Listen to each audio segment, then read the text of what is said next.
अज्ञानतिमिरान्धस्य ज्ञानाञ्जनशलाकया चक्षुरुन्मिलितं येन तस्मै श्रीगुरवे नमः। ध्यानमूलं गुरोमूर्ति, पूजामूलं गुरोपादं, మంత్రమూలం గురో వాక్యం, మోక్షమూలం గురో కృప.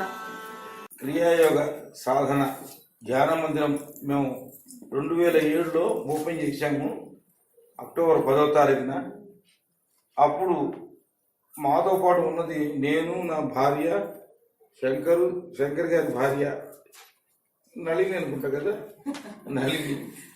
అటువంటిది ఇప్పుడు క్రమక్రమంగా ఈ రోజున దీనికి all over world more than 2 లక్షల మంది దీనికి భక్తులయ్యారు. తర్వాత మొట్టమొదటిలో ఈ పుస్తకాలు రాసిన ఇది కన్స్ట్రక్ట్ చేసినప్పుడు ఎవరి దగ్గర కూడా ఒక పైసా తీసుకోకుండా 25 లక్షలు గవర్నమెంట్ మాకు ఇచ్చినటువంటి బెనిఫిట్స్తో ఈ మందిరం కట్టాము. ఆ మందిరం కట్టిన తర్వాత ఒక 5-6 లక్షల రూపాయలు మేము అందరికీ కూడాను బెనిఫిట్ ఏదైనా ఉంటారు డొనేషన్స్ ఇద్దాం అనుకున్నాము. ఆ పరంపరలో ఈ రామాలయంకి, తర్వాతనేమో ఇక్కడ లోకల్గా హరిశ్చంద్ర మిషన్ అని ఉంటుంది, కళ్యాణికి తెలుసు అది. తర్వాతనేమో బాపట్ల దగ్గర దాన్ని ఏమంటారు, జిల్లేళ్ళమూడి అమ్మవారు. తర్వాత శ్రీపీఠం అని కాకినాడలో పరిపూర్ణానంద స్వామి ఒకటి ఉంది, గోశాలకి వాటికి అందరికీ లక్షల రూపాయలు మేము డొనేషన్స్ ఇచ్చాము మన మందిరం తరఫున. ఆ తర్వాత ఈ పుస్తకాలు మొట్టమొదటి అమ్ముడుపోవడానికి చాలా కష్టపడ్డాము. ఎందుకంటే 4 పుస్తకాలు అమ్ముడుపోవటానికి అని చెప్పేసి మేము రైల్వే స్టేషన్ దగ్గరికి వెళ్ళి వాళ్ళ ఇవి పెట్టుకొని 4 రోజుల పాటు అని చెప్పేసి. కానీ అటువంటిది ఇప్పుడు ఎవరిని ఏం అడగక్కర్లేదు, ఆటోమేటిక్గా ప్రతి వాళ్ళు ఇక్కడికి ఇక్కడ రాసి తెప్పించుకుంటున్నారు. ఆ తర్వాత క్రమక్రమంగా ఇది వృద్ధి చెందింది, ఇప్పుడు చాలా పైకి వచ్చింది. క్రియాయోగం అంటే ఏంటంటే అసలు భగవంతుడిని పొందాలి అంటే 2 మార్గాలు ఉంటాయి. అది ఏమిటంటే మీ శ్వాసని స్థిరం చేయండి, లేదా మీ మనస్సుని స్థిరం చేయండి. వినపడుతుందా? మీ శ్వాసని స్థిరం చేయండి, లేకపోతే మనస్సుని స్థిరం చేయండి. ఇప్పుడు ఒక కాయిని కనుక మనం టాస్ చేస్తే అది బొరుసు అంటే బొమ్మ పడ్డప్పుడు బొరుసు కనపడదు, బొరుసు కనపడదు అంటే బొరుసు అంటే అచ్చు కనపడినప్పుడు బొమ్మ కనపడదు. అదేవిధంగా ప్రాణాన్ని కనుక స్థిరం చేయటాన్ని ఏమంటారంటే అది ప్రాక్టికల్ పద్ధతి. ప్రాక్టికల్ పద్ధతి ఏమిటి అంటే ఒక కారు నడపాలంటే పుస్తకం చదివి కారు నడపలేము. ఆ డ్రైవర్ పక్కన కూర్చోవాలి, వాడు పెట్టేటువంటి 4 బూతులు వినాలి, నిదానంగా నడపాలి. కొన్నాళ్ళు అయిన తర్వాత మీరు మొనగాళ్ళు అవుతారు. అదేవిధంగా ఈ ఈ ప్రాణాయామం అనేది చేస్తే అప్పుడు ఆటోమేటిక్గా మనస్సు స్థిరం అవుతుంది. అంతేగాని మనస్సును స్థిరం చేయడానికి జ్ఞాన మార్గం ఉంటారు. జ్ఞాన మార్గం చాలా హైలీ ఇంపాసిబుల్. ఎందుకంటే జ్ఞాన మార్గంలో ఈవెన్ రమణ మహర్షి కూడాను జ్ఞాన మార్గం అని చెప్పాడు, కానీ వీళ్ళకి అర్థం కాలే. ఎందుకంటే రమణ మహర్షి చెప్పింది 14 సంవత్సరాల ముందర ఆయన విరూపాక్ష గుహలో ధ్యానం చేశాడు ఆయన. ఆ తర్వాత జ్ఞాన మార్గం బోధించాడు. అసలు ఏదైనా సరే యోగానికి యోగం అనేది ఒక్కటే ఉంటుంది, ఏదో కెమిస్ట్రీ అనేది ఒకటే. దాంట్లో ఎన్నో బ్రాంచెస్ ఉన్నట్టుగానే ఈ క్రియాయోగం, ఈ యోగంలో బ్రాంచెస్ ఏమిటి అంటే మొట్టమొదట కర్మయోగం అంటే ఏంటంటే మొట్టమొదటి పని నేర్చుకోవాలి. ఆ పని నేర్చుకున్న తర్వాత ఈ పర్సానిఫికేషన్ ఆఫ్ కర్మయోగం అంటే కర్మయోగంలో నిష్ణాతులైతే అది భక్తి యోగం కిందకి దింపుతుంది. అంటే శ్రద్ధ పెరుగుతుంది. కారు నడపడం కనుక మళ్ళీ పక్కన కూర్చొని నేర్చుకుంటుంటే నిదానంగా కారు నడపడం తెలుస్తుంది కొద్ది గొప్ప. అప్పుడు ఏంటంటే మొత్తంగా అమ్మాయి ఉండగా కొంత దూరం నడపగలుగుతాం. అదేవిధంగా ఈ ధ్యానం రెండోది ఏంటి, భక్తి యోగం అంటే శ్రద్ధ పెరుగుతుంది.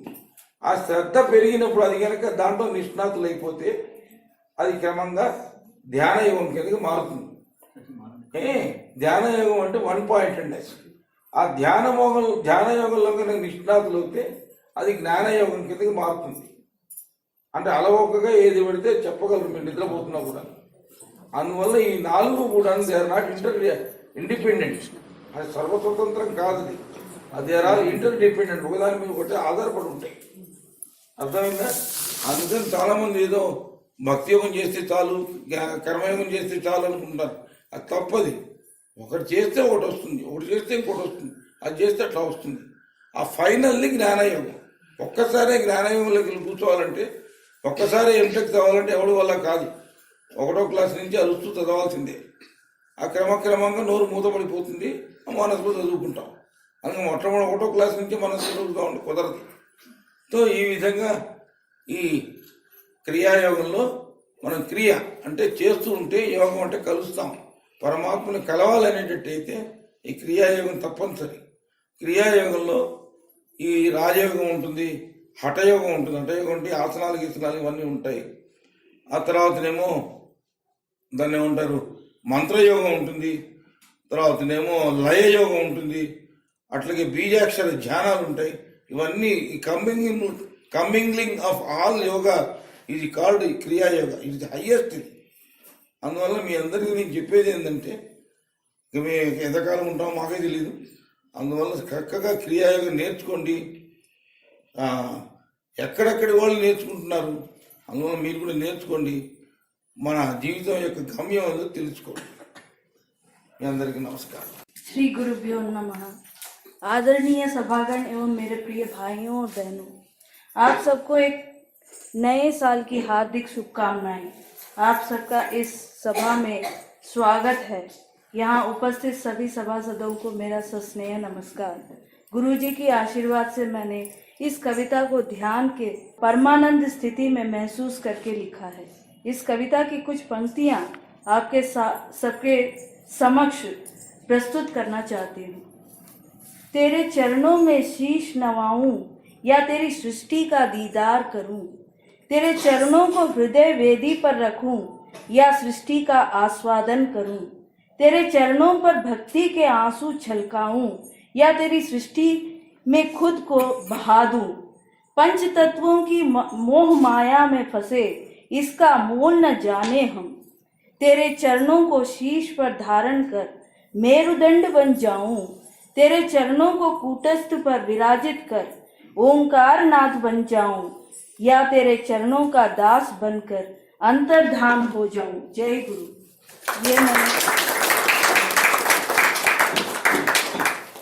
ये मैंने ध्यान की एक्सटेसी यानी परमानंद की स्थिति में महसूस करके लिखा है। उम्मीद करती हूँ आप लोगों को बहुत अच्छा लगा होगा। So respected Shastri Garu, respected Lakshmi Garu, and all the elders on the dais and friends. First of all, I'm very happy to be here. This is the 7th or 8th time I've been here, and it is always fascinating and very satisfying and fulfilling to be in one of these launch programs. Now today's book, the book that's going to be launched today, I read that book, Creation, Jyotirlingams, Shaktipeethams, Black Holes, Four Dhammas, Present Future, and found it to nicely explain several spiritual concepts in simple words. The key words are the simple words.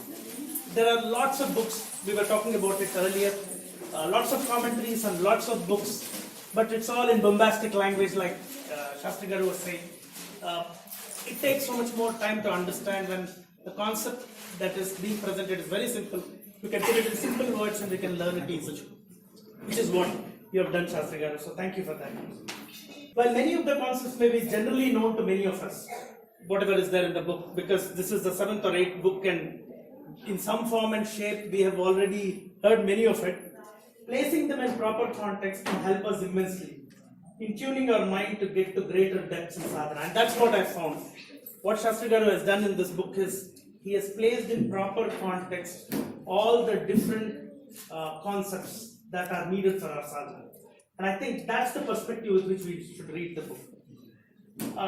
Then I want to touch on a little bit on summary of the book. It begins with cosmic consciousness, Maya, and the creation. So that's really where the book opens, right? The first few pages are related to it. Then it gets into a little bit on mechanics of creation. It talks about it. Now, the rest of it is not in the same order as the book, but I've tried to put them in a manner that I found to be very useful. So there is a section where it talks about the importance of Jyotirlingams. In that, cosmic energy flows through them and converges at a point. There's a very nice diagram which talks about the cosmic energy converging at a point. There are 12 places in India which are the seat of wisdom, and the cosmic energy flows through the 12 Jyotirlingas and converges at a point. So that comes out very nicely. It also brings out the importance of the Shakti Peetham, and also conveys one key point, that the energy that has converged at a common point, it is diverged from that, or which is spread out from that point through the Shakti Peethams to the rest of the world. And he makes a very important reference. He talks about India being the Karma Bhumi. He kind of compares it with the medulla oblongata of the body. So which I found to be very interesting, because the first thing that comes to your mind when you see that diagram is, why are all the Shakti Peethams and Jyotirlingas in India? When I say India, I'm talking about the bigger India, which includes Afghanistan, all these other areas which are part of India once upon a time. So why is it always in this part of the world? And when he says, India is like the medulla oblongata of the world, that makes a lot of sense. That's very interesting, I felt. There's also a section which talks about the law of karma, Sanchitartha, Prarabdha, Agami. So there's a reference to it. Then a few pages talk about the 3 types of yajna: Paka yajna, Havir yajna, and Soma yajna. I think many of us, at least me, didn't know all those details. I think it's worth reading that. Then 3 types of Om chanting, right? Vachikam, when you kind of say it out. Upamshu, which is like when you murmur, and also Manasika, when you kind of say it within. So he covers that. I thought that was one piece which you can straight away take away. 4 parts of Veda, it covers that. 7 chakras and their effects on us. Because we are on the dhyana path, the 7 chakras, we know, or when we do kriya, we kind of let the energy flow through the chakras and all of that. But the book kind of talks about it in a certain context, which I felt was very, very useful. Then yugas and yuga dharmas. So there is a reference to yugas and yuga dharmas, and also where exactly was the error in people calling this yuga as Kali Yuga, when actually it's not Kali Yuga, but it is ascending Dwapara Yuga. So that comes out very well. Food and its effect on mind. So there's a very good reference to food and its effect on mind. The concept behind tarpanas, right? Many of us hear it and do these tarpanas also to ancestors. But what is the reason for offering them? I think that was elucidated very well in his book. Then bijaksharas, or root letters. There is a very nice description of that. And the concept of black holes. What I liked about in this book was, it's not just referring to black holes in isolation. He has tried to kind of bring a correlation with the chakras. So many times when we actually think of black holes, we kind of intuitively see some kind of a correlation. But I think Shastri Garu, through his meditation, has brought out that kind of a correlation. So I found that very, very interesting. I also, as I went through that, last 2 days, I was on the book only, because it got me thinking about many things. About 10 questions came to my mind, right? So I'll just take a few minutes of your time in kind of going over what was said in the book in the context of the 10 questions. Typically, a question and an answer is something that is always interesting. At least when we read the Gita, that's what they say, right? A discourse between Krishna and Arjuna was really what was capturing all of us. Because when you hear a question, it resonates in your mind. You also get that question. So I will try to place in context his book, especially these 10 questions. I'll not cover all of them, but I'll go to the extent I see you not getting bored. The moment you get bored, I stop and we go on to something else. Alright? So let's begin with the first question, right? Where does everything come from? Right? The book explains each and everything, moving or unmoving universe, is born out of cosmic consciousness itself, or each and everything is an integral component of cosmic consciousness. These are all quotes. So, Shastri Garu, I'm quoting from your book, right?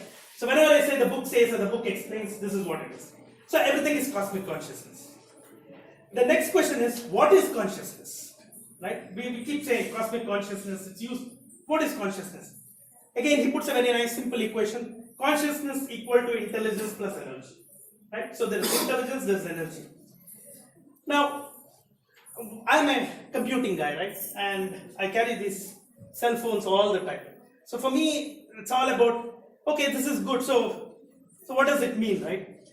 So what I've tried to do is to kind of bring an analogy with the phone. So what do you see in a phone? You see the towers, you have the cell phones. Each of us has a cell phone. Every one of us can call someone else. So what do you actually have? You have these towers, you have the cell phones. The cell phones are the SIM cards, and the SIM cards actually are connected by one gigantic network. Actually, it is only one. But we think this phone is a separate thing. This is my phone. This is my avidya. There's a lot of reference to avidya in his book. So this is my ignorance, my avidya, which makes me think this is mine. So I'm kind of laying the context, and I touch on this analogy as I go along, right? So somebody envisioned this phone, right? And again, I'm trying to connect with what he said. Cosmic consciousness is what is prevalent across the universe and beyond, right? So somebody had the intelligence to envision this phone, right? Which would have different types of apps. So this is to also make it a little more interesting to some of the young people. Everybody can connect with a mobile phone, and everybody knows what an app is, especially a gaming app. So let me try and connect with that. That intelligence which actually conceived this phone is beyond this phone. It is not in this phone. It is also there, but we'll come to that in a minute. But it is beyond that. So there is an architect, right? That architect has envisioned this phone, and in which there are the apps. So this architect who has envisioned this entire phone, if you take an analogy in creation, that is a cosmic architect, right? And that cosmic architect has the intelligence to create this many, not just the phone, but the towers and everything there is, right? So let me continue with this. The next question is, what is the nature of cosmic consciousness? So I tried to make it a little bit easy for all the young people by talking about the mobile phone, but I keep switching back to the more important thing that Shastri Garu has said. So in simple terms, in his book, Shastri Garu has said, it is both Purusha and Shakti which are inseparable, like the moon and the moon rays. He has not given that example, that's more from my side, but it is Purusha and Shakti. So that is perhaps the reason why, at least in all Hindu gods, you don't just see the god, you see the god with that concept, right? So there is Shiva and Parvati, there is Vishnu and Lakshmi, there is Brahma and Saraswati. So it is indivisible. So the male and the female is indivisible. And he explains very well that Purusha is like the unmoving potential energy, right? Symbolized as male, and Shakti is like moving kinetic energy, symbolized as female. So this is one very good takeaway for me from the book. Generally, when we think of cosmic consciousness, God and all of that, we think of only one side of this cosmic consciousness of God. What he has brought out very nicely is that when you think of cosmic consciousness, it has two sides to it. There is one which is still stable potential energy, which is Purusha, and the other is the more dynamic kinetic energy. So I would love to go back to this analogy of the phone, right, for the young people around here. So intelligence of the architect of the phone and the iOS operating system, if you take this. Android. Or Android, okay.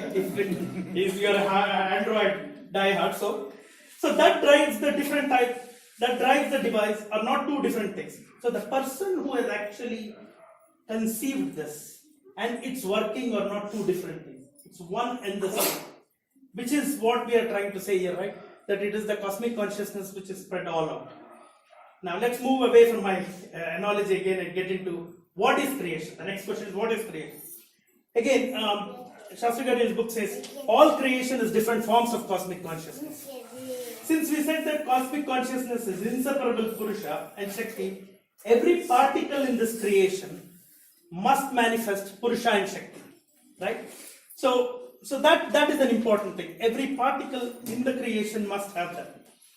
Then the next logical question is, where do we see this in the world around it, right? So he gives a very nice example which I want to bring out again. Electron plus intelligence is equal to consciousness, right? So that's the equation he says. So essentially what he's trying to say is that while we see the electron moving in orbit around the proton, it is so because it has both the Purusha element, right, which is the intelligence, in terms of unmoving cosmic consciousness as potential energy, and the moving kinetic energy, which represents the intelligence and the energy of it. So there is the intelligence to drive the electron, and the Shakti itself which takes the electron round in an orbit around the proton, right? So that's the point there. Now comes the question, where does the cosmic consciousness come from? So his book says, the source of consciousness for any living or non-living being is God. So he's brought up this concept of cosmic consciousness and he explains that, and then he very nicely gets into the concept of God, right? Now, who or what is God? And he brings it up that God is Parabrahman or Brahman, brings various names to it. He is Asti, Bhati and Priyam. I like that because we refer to this. So Asti is that it exists, Bhati is that it is aware, and Priyam is that it is love. So Asti, Bhati, Priyam. And again, he also takes that forward and talks about God being Sat, Chit and Ananda. So that is which is true consciousness bliss, right? So he makes this very important point of Brahman being omnipotent, omnipresent and omniscient, right? That it can do everything, it knows everything, and it is everywhere. Something which is our basic notion of what God is. And it goes on and on. There are about a dozen questions like this. So essentially what I'm trying to bring out here is that when you read the book, just don't read the book to finish it off. Read the book to pick up certain key things and try to apply to your day-to-day work. Like I try to apply to the mobile phone. I have done this to the nth level. I don't want to get into all of that. You will probably see a blog from me someday, so you can read that. But the key thing I want to say is that try and apply it to what you do around your work or your whatever class you're studying in or whatever, and you'll find this very, very insightful. Right? So those were the things. I have about 10 to 12 questions here, which I've kind of tried to apply to, and I found them very, very interesting. Now the last bit before I close, I just want to mention one thing that I found very interesting, and that is he refers to in the book. He says Paramatma or cosmic consciousness is transformed into Krishna consciousness, right? In creation, and the Krishna consciousness is further transformed into human consciousness. So thus it is stepped down like a transformer steps down voltage. He talks about stepping down of that. So then the question arises, can we raise our consciousness to go beyond the Maya? There's a lot of discussion on Maya in the book, so I would really encourage you to read that.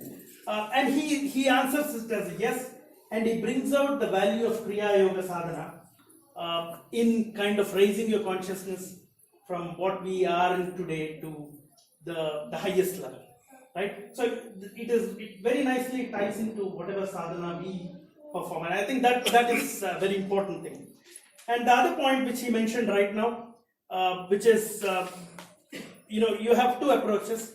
Either you study your unsteady life force or make the unsteady mind steady, which is what he mentioned right now. So whichever technique you use, ultimately it will be doing one of these two, studying either the mind or the life force. So in other words, if you could actually look at these concepts that are out here, apply them and do your sadhana, you would be able to raise your consciousness and be able to see everything in creation the way it should be seen. So that's what I thought was very, very revealing in the book. So I would actually strongly encourage everyone to read the entire book. The chances are, I found myself doing this, chances are that I would get stuck at something and spend a lot more time on it, which is okay, but actually you should get yourself out of it and read the entire book. That is very useful. Now, at the end of the book, there is also a small autobiography that he has written of himself, right?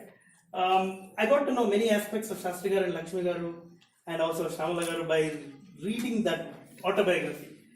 I thought I knew most of it, but again, I think it was very revealing.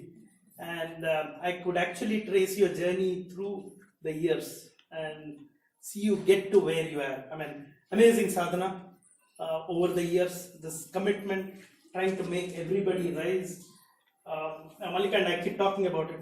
The one thing that you have done, which perhaps is not done anywhere, is make everybody sit and do sadhana, right? Which is a big, big step forward. Nobody does it like this. Everybody probably just makes the point and leaves it at that. But you may basically make sure we come, we do, and follow up on us and encourage us. So thank you very much for that. And I think this is a big addition to all of us. And we really want to thank you, Shastri Garu and Lakshmi Garu.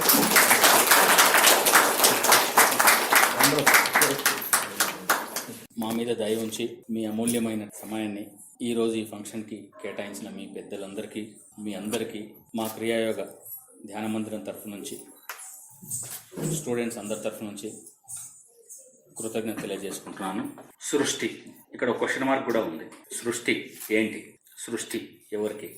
సృష్టి ఎందుకు? సృష్టి ఎవరు చేశారు? అసలు సృష్టి ఏంటి? ప్రతి ఒక్కరికి అనాదిగా సృష్టి మొదలైనప్పటి నుంచి ఈ క్వశ్చన్ అందరిలో ఉంటుంది. ఇది చాలా సహజమైన క్వశ్చన్.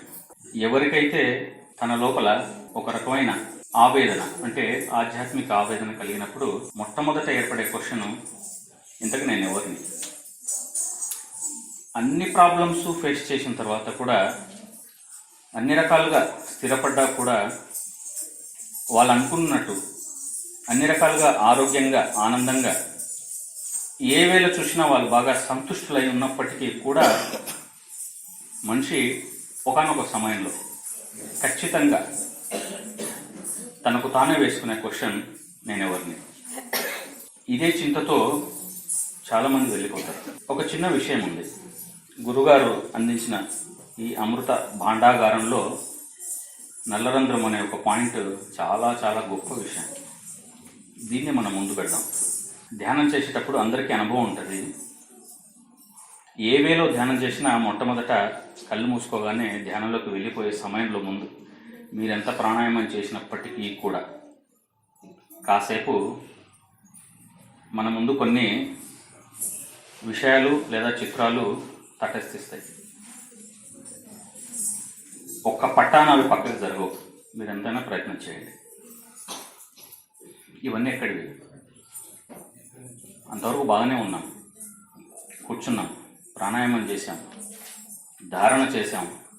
సాధనలో ఒక్కొక్క అడుగు ముందు వేస్తున్నప్పుడు, ధారణ చేస్తున్నప్పటికీ కూడా ధారణ చెడగొట్టే ప్రయత్నం ఆలోచన చేస్తుంది. కొన్ని దృశ్యాలు కనబడతాయి. ఇవన్నీ ఎక్కడి నుంచి వచ్చాయి?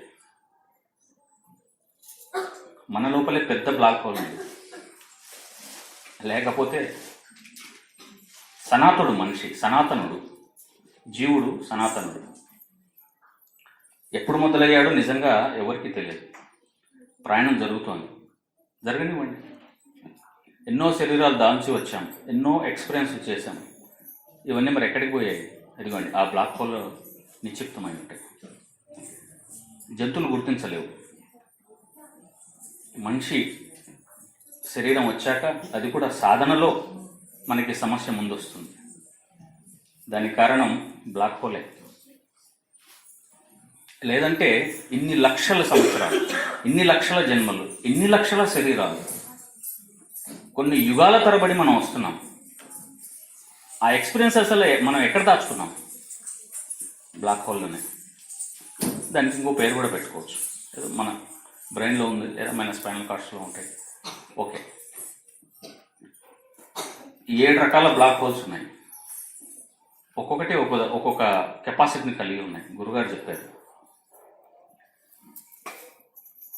ఒక్కొక్క దానికి ఒక రకమైన వే ఉంది, ఒక పర్సనాలిటీ ఉంది. గురుగారు చెప్పారు, అది అణువంతైనా అవ్వనివ్వండి, దాంట్లో 10 సూర్య శక్తిని దాని కాంతిని, దాని పర్సనాలిటీని మొత్తం ఇముడ్చుకునే గుణము ఆ ఒక్క అణువుకు ఉంది అంటే ఎంత గొప్ప విషయం చూడండి. ఒక అణువు అని నేను ఎందుకు అంటున్నానంటే, 1,00,000 బ్రహ్మాణువులు ఒక చోట ఏకమైతే ఒక్క పృథ్వీ అణువు ఏర్పడుతుంది. అది స్థూలం కాదు, ఇంకా స్థూలం అవ్వల. 10,000 బ్రహ్మాణువులు ఒక చోట ఏకమైనప్పుడు దాని పర్సనాలిటీ ఒక జలాణువుగా మారుతుంది. అది తత్వం అన్నమాట. 1000 పర్సనాలిటీలు బ్రహ్మాణువులు ఒక చోట కలిసినప్పుడు అది ఒక అగ్ని అణువు ఏర్పడుతుంది. అంటే ఒక తత్వం, అగ్ని తత్వంలోని ఒక అణువు కింద తీసుకోవాలి. 100 వాయు బ్రహ్మాణువులు ఒక చోట చేరితే ఒక వాయు అణువు ఏర్పడింది. 100 బ్రహ్మాణువులు ఒక చోట చేరితే ఒక వాయు అణువు ఏర్పడుతోంది. అదే 10 శూన్యాణువులు, క్షమించాలి, 10 బ్రహ్మాణువులు ఒక చోట చేరితే ఒక శూన్యాణువు ఏర్పడుతుంది. అంటే బ్రహ్మాణువు పర్సనాలిటీ ఎంత ఉంటుందండి? చాలా అతీతంగా ఉంటుంది. అది మనలో ఒక్కటి ఉంది. ప్రతి జీవిలో ఒక అణువు ఉంటుంది. దాని పర్సనాలిటీ ఎంత గొప్పది అంటే, ఇదిగోండి, ఒక్క అణువులో 1000 సూర్యులను కూడా దాల్చుకునే పర్సనాలిటీ ఉంది. దాని కాంతిని కూడా ఒక్క సెకండ్ కోసం కూడా అది బయటికి రానివ్వదు. అంత గొప్ప శక్తి దానికి ఉంది. స్పిరిచువల్ లెవెల్లో కాస్త ఇంకొంచెం తేలికగా మాట్లాడాలంటే, కృష్ణునికి బ్లాక్ కలర్ని మనం ఆపాదించాం. నల్లగా ఉంటాడని, నల్లనయ్య అనే పాట కూడా వస్తుంది. బ్లాక్ ఒక గుణం ఉంది. ఎన్ని కలర్లన్నా ఉండని, అందులో పడేయండి, అది రూపం కోల్పోదు. దాని పర్సనాలిటీ, దాని సత్తా దాందే. అదే ఇది ఒక్క అణువు కనుక వేరే ఏ కలర్లో పడినా దాని రూపే చేంజ్ అయిపోతుంది. సో కృష్ణుని యొక్క ఒక అణువు అంటే ఒక బ్లాక్ కలరు అణువుని తీసుకొచ్చి వేరే దాంట్లో వేసినప్పుడు ఎలాగైతే చేంజెస్ వస్తుందో, సాధకుడు కనుక జాగ్రత్తగా ఆ వేలో వెళ్తే ఆ వాసనలన్నీ సాధకునికి పట్టుకుంటాయి. అది ఎంత క్వాంటిటీ అయినా కావచ్చు. 1 year ధ్యానం చేశారు, ఆ మార్పు వేరేగా ఉంటుంది. 10 ఏళ్ళు చేశారు, అది వేరేగా ఉంటుంది. 20 సంవత్సరాలు చేశారు, దాని రేంజ్ వేరేగా ఉంటుంది. కారణం, ఆ తత్వం ఏదైతే ఉందో ఆ వాసనలన్నీ సాధకునికి పట్టేసి ఇది అది అవుతుందన్నమాట. ఒక రకంగా పరకాయ ప్రవేశం లాగా. అందుకే మామూలు భాషలో మన వాళ్ళు నల్లరంధ్రం అంటే దానికి ఇంకో రకంగా బ్లాక్ హోల్స్ అన్నారు. రెండు ఒకటే. వేదం ఉన్నది ఒకటే అని చెప్తున్నారు. అర్థం కాదు, ఎందుకంటే అంత పాండిత్యం ఎవరికి లేదు. వేదవాసులతో సమానంగా ఉండేవాళ్ళు ఉంటే కదా అందరికీ ఎక్స్ప్లెయిన్ చేయడానికి. అలాంటి పర్సనాలిటీస్ ఎప్పుడూ పుట్టవు. అన్నీ ఉండాలి, అన్నీ ఉంటేనే సృష్టి. కష్టము, సుఖము, లాభము, నష్టము, పిచ్చివాడు, మంచివాడు, చెడ్డవాడు, యోగులు, కామన్ పీపుల్, కష్టం చేసేవాడు, అన్ని రకాల వ్యక్తులు ఉంటే మొత్తానికి కలిపే సృష్టి. నా చిన్నతనంలో మా ఎదురుగే ఒక టీచర్ ఉండేవారు. నాకు బాగా జ్ఞాపకం ఉంది. నేను అప్పుడు 3rd క్లాస్. మొన్న మధ్యలో ఈ విషయం ధ్యానంలో వచ్చింది. చాలాసేపు నవ్వుకున్న, ధ్యానం ఎగిరిపోయింది. ఆయన అడిగాను నేను, బాగా క్లోజ్ కదా, బాగా బాగా బాగా క్లోజ్. వాళ్ళ ఇంటికి వెళ్తే ఆ మేడం వడలు అవి చేసిస్తే నన్ను భీముడు అని పిలిచేవాడు. అలా ఉండేవాడిని చిన్నగా ఉన్నప్పుడు. భీముడు ఎట్లా రా అంటే వెళ్ళాను, ఎదురు ఇల్లే. మేడం గారు వడలు ఇస్తే తినేవాడిని. అంత చనువు ఉంది కదా, అంత చనువు నిజంగా పిల్లలకి ఇవ్వచ్చు, పర్వాలేదు. కానీ ఒక్కోసారి కొన్ని ప్రమాదాలు కూడా జరుగుతాయి. అదే నా విషయంలో జరిగింది. ఏంటంటే, సార్ నాకు డౌట్ అన్నాను. చెప్పరా భీముడు ఏంటి అన్నారు. సార్ ఉన్నట్టుండి సడన్గా ఒక ఎలుక మీ దగ్గరకు వచ్చింది అనుకోండి. ఒక ఎలుక మీ దగ్గరకు వచ్చింది అనుకోండి. వచ్చింది, నెక్స్ట్ అన్నారు. అది సడన్గా ఉండి ఏనుగుగా మారింది అనుకోండి, మీరేం చేస్తారు అన్నారు. దీర్ఘంగా నా దిక్కు కాసేపు చూసి దగ్గరికి రమ్మన్నారు. లాగి ఒకటి ఇచ్చాడు, పరాడు. మళ్ళీ 6 నెలల వరకు ఆ మాస్టర్ని కలవలేదు. మళ్ళీ ఒకసారి, ఎందుకంటే వాళ్ళ ఇంటికి నేను పాలు ఇవ్వడానికి వెళ్ళేవాడిని. మాకు గేదెలు ఉండేవి ఊళ్ళో, మా అమ్మమ్మ గారి వాళ్ళ ఇంట్లో. ఇచ్చేటప్పుడు పిలిచి కూర్చోబెట్టుకొని, ఒరే ఎలక ఏనుగు అవుతుందారా అన్నాడు. ఏమోనండి తెలియదు, నాకు అప్పుడు అట్లా అనిపించింది.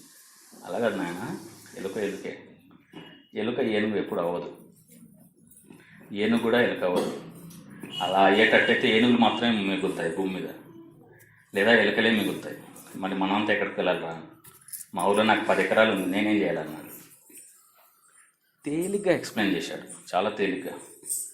అంటే సార్ అలా అవ్వవురా, అట్లా అవ్వకూడదు, అది రూల్ కాదు, అంచేత ఇలాంటి పిచ్చి ఆలోచన చేయొద్దు అన్నాడు.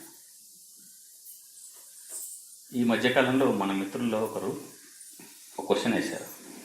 గురుగారు అస్వస్థత ఉండటం వల్ల వారికి గురుగారు ఆ సమాధానం చెప్పలేదు. నేను కొంత శిష్యరికం చేశాను కాబట్టి ఆ స్పర్శ నాకు తగిలింది కాబట్టి నాలో ఉన్న ఆవేదనని వాళ్ళకి ఎక్స్ప్లెయిన్ చేశాను. ఏంటంటే, దేవుడు సృష్టి ఎందుకు చేశాడు? అసలు యాక్చువల్గా ఈ ప్రశ్న నాకు వచ్చింది మొట్టమొదటిసారి గురువుగారిని కలిసినప్పుడు. ఇదే ప్రశ్న నేను వేశాను, నాకు సమాధానం దొరికింది. సో అప్పుడు నేను డిక్లేర్ అయ్యాను, నాకు గురువు దొరికారని చాలా సంతోషపడ్డాను. అందుకే చెప్తారు, గురువుని ఎలా డిసైడ్ చేసుకోవాలి. నీకున్న మెయిన్ ప్రాబ్లమ్ని గురువు దగ్గర పెట్టండి, వారిని సమస్యను తీర్చారనుకోండి, ఆయన మీ గురువు. మీ సోల్ గుర్తుపడుతుంది. 1000 మంది గురువులు ఉందురుగాక, నీకు పర్సనల్గా నీకు జ్ఞానాన్ని ఇచ్చే గురువు ఒక్కరే ఉంటారు. స్టోరీలో చాలా వస్తాయి, వాళ్ళకి 20 మంది గురువులు అంట, వీళ్ళకి 10 మంది గురువులు అంట ఉండొచ్చు. కానీ బ్రహ్మ విద్యను పొందాలంటే మాత్రం నిజమైన సద్గురువును మాత్రమే ఆశ్రయించాలి. ఈ సమాజంలో చాలామంది ప్రతి ఒక్కరూ అదో సరదా అయిపోయింది, ఏమండి గురువుగారు అంటుంటారు. తప్పది, అలా అనకూడదు. సో ఇక్కడ ఏంటంటే, సృష్టి ఎందుకు చేశారు? ఏమండి యుగంధర్ గారు మీరైతే ఏం చెప్తారన్నారు. నేను మౌనంగా ఉన్నాను కాసేపు. వాళ్ళు కాసేపు నా దిక్కు చూసి ఏం చెప్పట్లేదు, దానికి అదే సమాధానం అన్నా. అదేంటండి భలేవారే, చెప్పొచ్చు కదా. ఏదో మా సాటిస్ఫాక్షన్ కోసం, మీ సాటిస్ఫాక్షన్ కోసం నేనేదో ఒకటి చెప్పేస్తాను, మీరు ఒప్పుకోరు. నేను 2వ చెప్తాను, అయినా మీరు ఒప్పుకోరు. నేను 1000 చెప్తాను, మీరు ఒప్పుకోరు.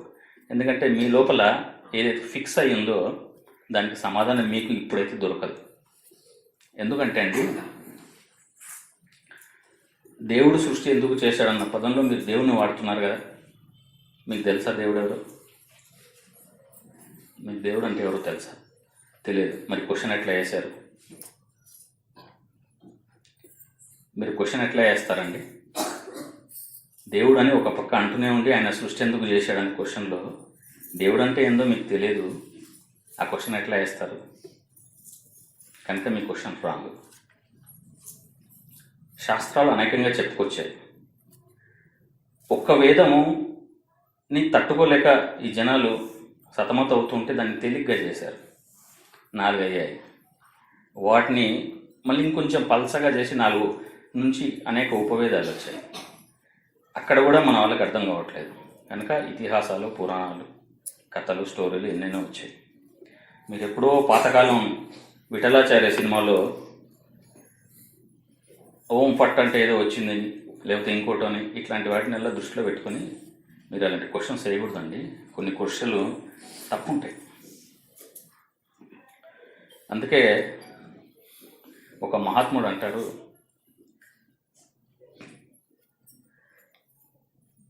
ఒరే, ఇది రమణ మహర్షి గురుగారి శిష్య కోటిలోనే జరిగిన సిచ్యువేషన్. అందరు కలిసి వెళ్తున్నారు స్వామితో పాటు. స్వామి ఒక పెద్ద రిజర్వాయర్ని చూపించారు, పెద్ద చెరువుని.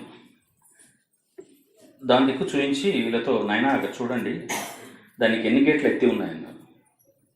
ఆ స్వామి ఒక గేట్ ఎత్తి ఉంది, కింద ఏముంది? పంటలు. ఇంకో 2 నెలలు అయితే పంట క్రాప్ అయిపోతుంది, అది కోసేయడానికి సిద్ధంగా ఉంటుంది. ఇప్పుడు కనుక అన్ని గేట్లు ఎత్తేస్తే ఏమవుతుంది ఆ పంట సంగతి? స్మాష్, కొట్టుకుపోతాయి స్వామి. అందుకే చెప్పడానికి నేను సిద్ధంగా ఉన్నాను. దాన్ని స్వీకరించే పర్సనాలిటీస్ మీకు లేవు. మీకు అంత జ్ఞానమే ఉంటే మీరు ఆ క్వశ్చన్ నన్ను వేయరు. ఒక్కసారి అంత ఫోర్స్ మన మీద పడితే ఏమవుతుందో మామూలు వాళ్ళకైనా అర్థం అయిపోతుంది. నిప్పు కాలుతుందని ఎలా తెలుసు? మన దగ్గరికి వెళ్ళాము, దాని ఎఫెక్ట్ ఏదో తెలిసింది కనుక అదే సార్ నిప్పు దగ్గరికి వెళ్తే కాలుతుందని తెలుసు, అది ఎక్స్పీరియన్స్. కానీ ఇలాంటి క్వశ్చన్స్ కొన్ని రాంగ్ ఉంటాయి. వాళ్ళు చెప్పడానికి రెడీగా ఉన్నారు. ప్రాబ్లం ఎక్కడుంది? మన లోపల ఉంది. మనం స్వీకరించలేము. ఎందుకంటే మనస్సు బుద్ధి కూడా డిక్లేర్ చేయని అవస్థలో ఉంటుంది. ఆ అవస్థ మనస్సు పట్టుకోలేదు, బుద్ధికి కూడా అంత పర్సనాలిటీ ఉండదు. అలాంటి అవస్థలోకి మనం ధ్యానంలో వెళ్తున్నాం డైలీ. అప్పుడు కానీ సమాధి రాదు. అది నిర్గుణ స్థితి. నిజానికి మన వేదాలు శాస్త్రాలనే చెప్పేది ఏంటంటే భగవంతుడు నిర్గుణుడు. ఆయనని ఎక్స్పీరియన్స్ చేయడం మట్టుకు మాత్రమే మనకు తెలుస్తుంది యోగ సాధనలో.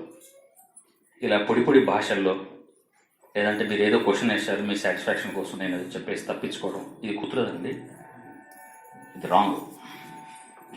మీ డౌట్ ఉండొచ్చు, ప్రాబ్లం లేదు. కానీ ఆ డౌట్ను మీరే తెలుసుకోవాలి. మీరు క్వశ్చన్ ఎలా వేయాలో తెలుసా? దేవుడు సృష్టి ఎందుకు చేశాడో నేను ఎలా తెలుసుకోవాలి అని అడగండి. అంతేగాని డైరెక్ట్గా మీరు దేవుడు సృష్టిని ఎందుకు చేశారు మీరు చెప్పండి అంటే ఎవరు చెప్తారండి?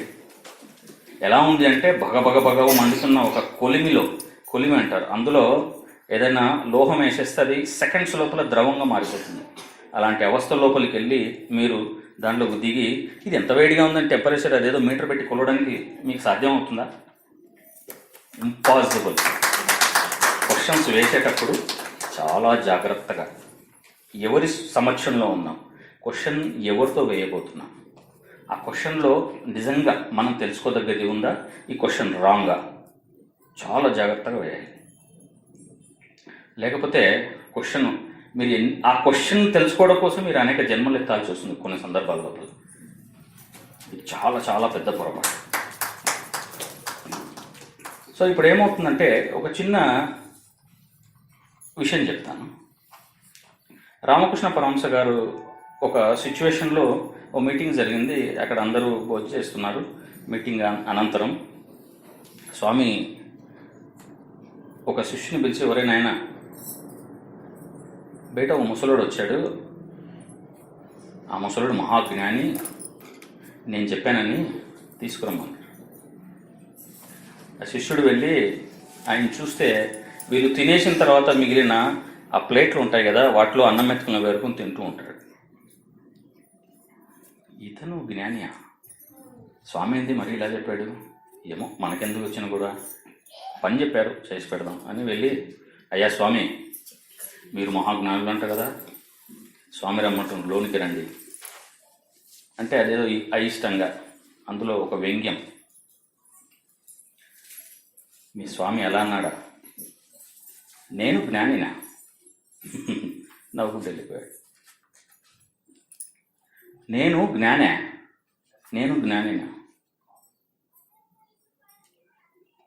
ఇతనికి ఏం అర్థం అవ్వాల. వెళ్ళి స్వామి ఏమయ్యా తీసుకొచ్చావంటే, లేదు స్వామి అతను ఇలా అన్నాడు వెళ్ళిపోయాడు అంటే, నవ్వి ఏమర్థమైంది రా నీకు అంట. తల గోక్కుని, స్వామి ఏం అర్థం కాలేదు, మీరే చెప్పండి. నేను జ్ఞాని కాదు. నేను మనలో ఉండే ఏ నేనైతే ఉందో అది ఎప్పుడూ జ్ఞాని కాదు. ఎందుకు అవుతుంది? జ్ఞాని అయితే నేనుగా ఎందుకు మారుతుంది? అసలు కాల్చబడ్డ విత్తు, ఒక విత్తనం ఎప్పుడైతే కాల్చబడుతుందో మొలక ఏ సైంటిస్ట్ వల్ల కాదు దాని నుంచి మొలక ఎత్తించడం. ఇంపాసిబుల్. అది మొలక ఎత్తడానికి రెడీగా ఉంది, మొలక ఎత్తేసింది. అది నేను అంటే అజ్ఞాన పారవశ్యంలో ఉన్న నేనుకి జ్ఞానం ఎప్పుడు అంటదు. నేను పోవాలి. చూడండి, సహజంగా మార్కెట్లో అంటుంటారు, రే ఆ అహంకారం తగ్గించుకోరా బాబు, ఆ అహంకారం తీసేయారంట. ఎలా తీస్తారండి? నాకు అర్థం కాదు. అహం అంటే నేను, సంస్కృత పదం. అహం అంటే నేను ఎలా తీస్తామంటే నన్ను చచ్చిపోమ్మనే మీరు అర్థం. వీడికి తెలిస్తే అనేవాడు, కానీ పాపం వీడికి తెలియదు. అహం తగ్గించుకోరా బాబు, అలా చేస్తున్నాడు. ఎలా తగ్గించుకోవడం అసలు అంటే, మనకు భూమండలంలో ఒకే పరిపాలన ఉన్నప్పటి నుంచి వివేకులతో పాటు అవివేకులు ఎక్కువగా వచ్చారు, పుట్టారు. అది రూల్. 100 గుడ్లు పొదిగిన పక్షిలో కనీసం ఒక 4-5 పక్షులు ఉండొచ్చు, లేదా 10 ఉండొచ్చు, కానీ 100కు 100 ఎప్పుడు పొదగబడవు. కొన్ని కుళ్ళిపోతాయి. ఎందుకంటే అది రూల్. అలాగే ఒకే కుటుంబంలో అందరూ ఒకే హైట్లో లేదా ఒకే మైండ్ సెట్లో ఉండరు. ఫర్ ఎగ్జాంపుల్, మీరు సూర్యకిరణాలను తీసుకోండి. సెంటర్ పాయింట్ నుంచి ఉద్భవించిన సూర్యకిరణాలు ఒకే చోట పడవు, అనేక ప్లేసులలో పడతాయి. ప్రతి కిరణం పడ్డ ప్రతి ప్లేస్కి ఒక విశిష్టతని అందిస్తుంది. చెట్ల మీద పడడం వల్ల చిగురించడం, మురికి గుంటల్లో పడడం, అందులో ఉన్న వైరస్ని చంపడం, ఇలా అనేక రకాలుగా చేస్తుంది. అట్లాగే ది బిగ్గెస్ట్ సోల్ అంటే పరమాత్మ ఏదైతే ఉందో అదే ప్యూర్ సోల్. ప్యూర్ సోల్లో కూడా అనేక అవస్థలు ఉన్నాయి. దేవుని నిందించడం ధర్మం కాదు. కాస్త కష్టం వచ్చేసరికి దేవుడా ఇలా చేసావు, కాస్త సుఖం వచ్చేసరికి ఆహా ఏం లీలే బాబు, మీ సృష్టి భలే ఉంది బా. నిందించడం మన వంతే, తిట్టడం మన వంతే. సో అది కరెక్ట్ కాదు. ముందు సోల్ లక్షణం ఏందో తెలుసుకోమని ఆ క్వశ్చన్లో నేను చెప్పిన ఆన్సర్ ఆయనకి. సోల్కు లక్షణం ఉంది. ఫర్ ఎగ్జాంపుల్,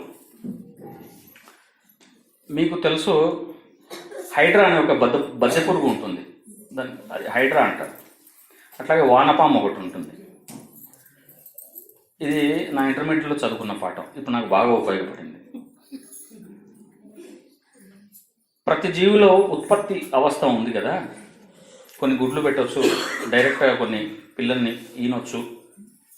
కానీ బద్దె పురుగుకి, వానపాముకి నాకు తెలిసిన సబ్జెక్ట్లో ఈ రెండిట్లో తన లోపలే తన సంపర్కం చేసుకుని పిల్లల్ని అందించే శక్తి ఉంది. ఆడ మగ రెండూ అదే. ఒకవేళ వాతావరణం అనుకూలిస్తే మేల్ ఫిమేల్ కలిసి కూడా ఆ ప్రొడక్షన్ తీస్తాయి. దానికి ఆ అవస్థ కూడా ఉంది. ఆఫ్టర్ ఆల్ పురుగులకే ఇంత అవస్థ ఉంటే అది ఏం చేయకుండా తన లోపల తనే పిల్లల్ని కనే శక్తి ఉంది.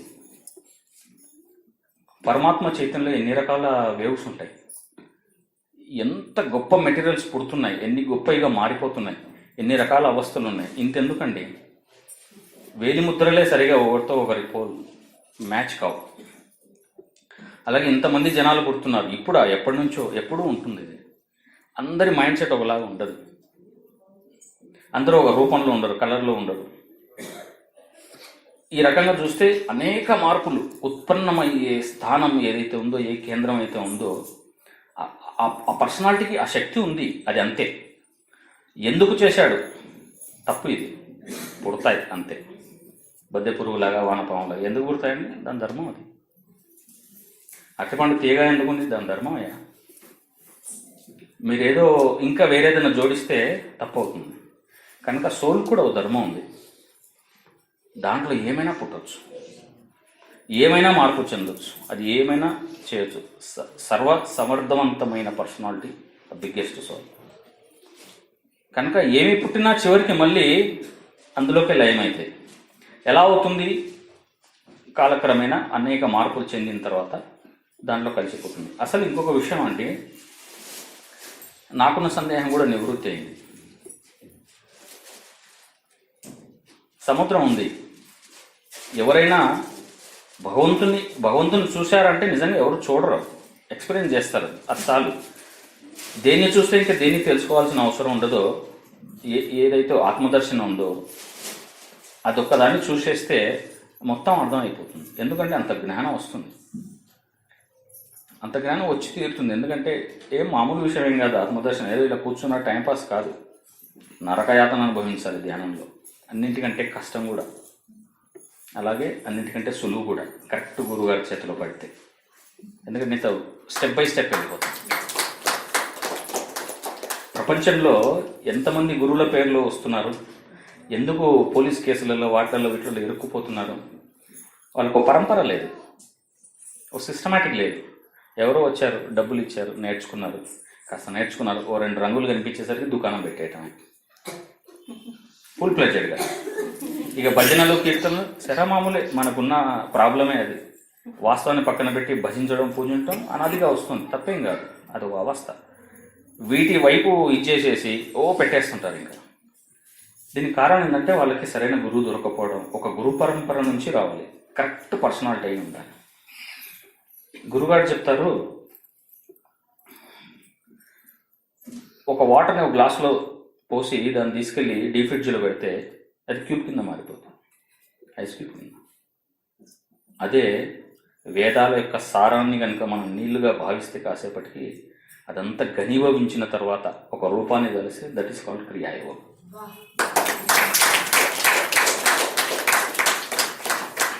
ప్రపంచం మొత్తం చుట్టిరండి, ఎంత మహానుభావులైనా కలవండి. మీ దృష్టిలో ఎవరు మహానుభావులు, జడాజూటాలు పెంచి బూడిది పూసేసుకున్న వాళ్ళు ఎంతమందినైనా కలవండి. ఫైనల్లో ఒక పాయింట్ దగ్గర ఆగిపోతారు వాళ్ళు, ఏదో ఒక పాయింట్ దగ్గర చిక్కి దొరుకుతారు వాళ్ళు మనకి. క్రియాయోగం ఎవ్వరికీ ఆ ఛాన్స్ ఇవ్వదు. ఆత్మదర్శనం అయ్యే తీరాలి, అయ్యే తీరుతుంది, టైం పట్టచ్చు. Scientific reasons with time. ఈ టైం మీరు ఇలా చేస్తే ఇంత టయానికి, ఇన్ని సంవత్సరాలు చేస్తే ఇంత టయానికి, ఇన్ని సంవత్సరాలు తీస్తే ఇంత టయానికి, మీకు కనుక వయస్సు ఉండి కరెక్ట్గా ఆ మెజర్మెంట్ల ప్రకారంగా చేస్తే ఈ టయానికి మీకు ఆత్మదర్శనం అవుతుంది. ఎలా అవుతుందో గురువుగారు చెప్పారు. ఒక మనిషి వెంట 10 లక్షల సంవత్సరాల కర్మ వస్తుంది, 10 లక్షల సంవత్సరాల జన్మల కర్మ. సంపూర్ణమైన ఆరోగ్యవంతుడు గనక 10 లక్షల సంవత్సరాల కర్మని ఏ వేలో అయినా క్లియర్ చేసుకుంటే ఆత్మదర్శనం అయ్యేప్పుడు ఆత్మను చూడడానికి కావలసిన పర్సనాలిటీ ఈ జ్ఞానచక్షుకు వస్తుంది. మామూలు సూర్యుని చూస్తేనే మన కళ్ళు మాడిపోతాయి. మిలియన్స్ ట్రిలియన్స్ సూర్యుల కాంతి కూడా దాని ముందు దిగదూరుతాయి. అంత గొప్పది ఒక్క మన పర్సనాలిటీ. ఒక్క బ్రహ్మాను మనలో ఉన్నందుకే దాన్ని చూడడానికి మన సర్వశక్తులను ఉపయోగించి సంవత్సరాల తదుపరి సాధన చేస్తే ఒక్క సెకండ్ అది అలా వెళ్ళిపోయినాక చిమ్ము అనేస్తుంది కన్ను. జ్ఞానచక్షువే చూడాల్సింది కూడా దాంతోనే. ఈ భౌతిక పరంగా ఏది అవ్వదు. కాబట్టి ఆ కర్మను తీసేయమంటున్నారు గురువుగారు.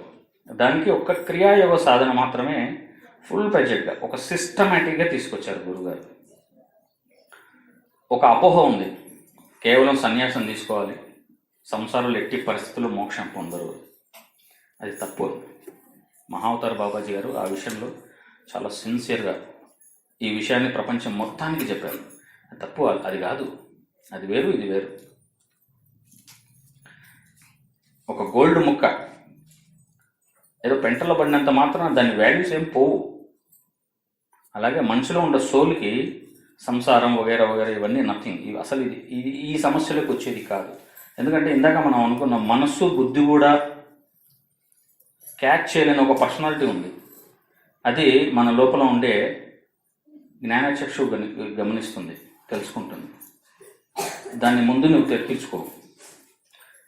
ఎప్పుడైతే నువ్వు నీ జ్ఞానచక్షును తెరిపించుకోగలుగుతావో నెక్స్ట్ ఫర్దర్ స్టెప్లోకి మీకు ఆహ్వానం వస్తుంది.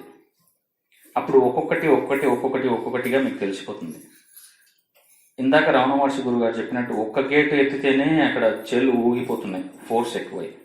అన్ని గేట్లు ఎత్తితే ఎక్కడ ఉంటుంది చేను? కాబట్టి ముందు ఒక స్టెప్ ఎక్కువ, తర్వాత ఆటోమేటిక్గా మీ ఆత్మని దర్శించే పర్సనాలిటీ ఖచ్చితంగా వస్తుంది. అది మన క్రియాయోగం మనకు నేర్పుతుంది అనమాట. ఎంత సిస్టమేటిక్గా ఉంటుందో. ఇంకా వేరే వాళ్ళు ఏదో చూచు మంత్రాలు చేసి ఏదో ఒకటి చెప్పేసేసి పట్టుకోమంటారు. అయితే గమ్మత్ ఏంటంటే ఏ వేలో వెళ్ళినా అన్ని మంత్రాల యొక్క సారం ప్రాణాయామమే. మీరు ఏ మంత్రం అన్నా ఉచ్చరించండి, నో ప్రాబ్లం, ప్రాణాయామమే. ఒక చిన్న స్టోరీ చెప్పారు. ఒక మంత్రి దగ్గరికి ఒక మహానుభావుడు వచ్చాడు. ఆ మంత్రి ఆయన క్యాచ్ చేశాడు, వీరి నుంచి ఏదో పొందాలి అని. చివరికి రాజ్యాన్ని కూడా వదిలిపెట్టేసి రాజుతో సెలవు చేసుకుని అంటే వెళ్ళిపోయాడు. పరిచర్యలు చేశాడు. వీడికి అర్థమైంది, ఈ మహానుభావుడికి, ఓహో వీడు నాకు అన్నీ ఇవ్వగలడు, ఇంకా నా జీవితకాలం అంతా హాయిగా ఎంజాయ్ చేయొచ్చు. నిజానికి అతనికి ఏమి రాదనమాట. కానీ ఎంత మంత్రి అయినా ఎన్ని రోజులు చేస్తాడు? చేసి చేసి చేసి అలసిపోయాడు. చివరికి గట్టిగా ఆడడం మొదలుపెట్టాడు. ఏంటి ఇంతకు మీరు చెప్తారా లేదా? అసలు మీ సంగతి ఏంటి? నాకు కావాల్సింది ఆత్మదర్శనం, మోక్షం. ఏంటి అసలు మీరు చెప్తారా లేదా? ఈ మధ్య వాదనలో కొంతకాలం అలా జరిగాక చివరికి ఇతని కోపం వచ్చి నిన్ను శపిస్తాను జాగ్రత్త అన్నాను. చెప్పించు చూద్దాం అన్నాడు.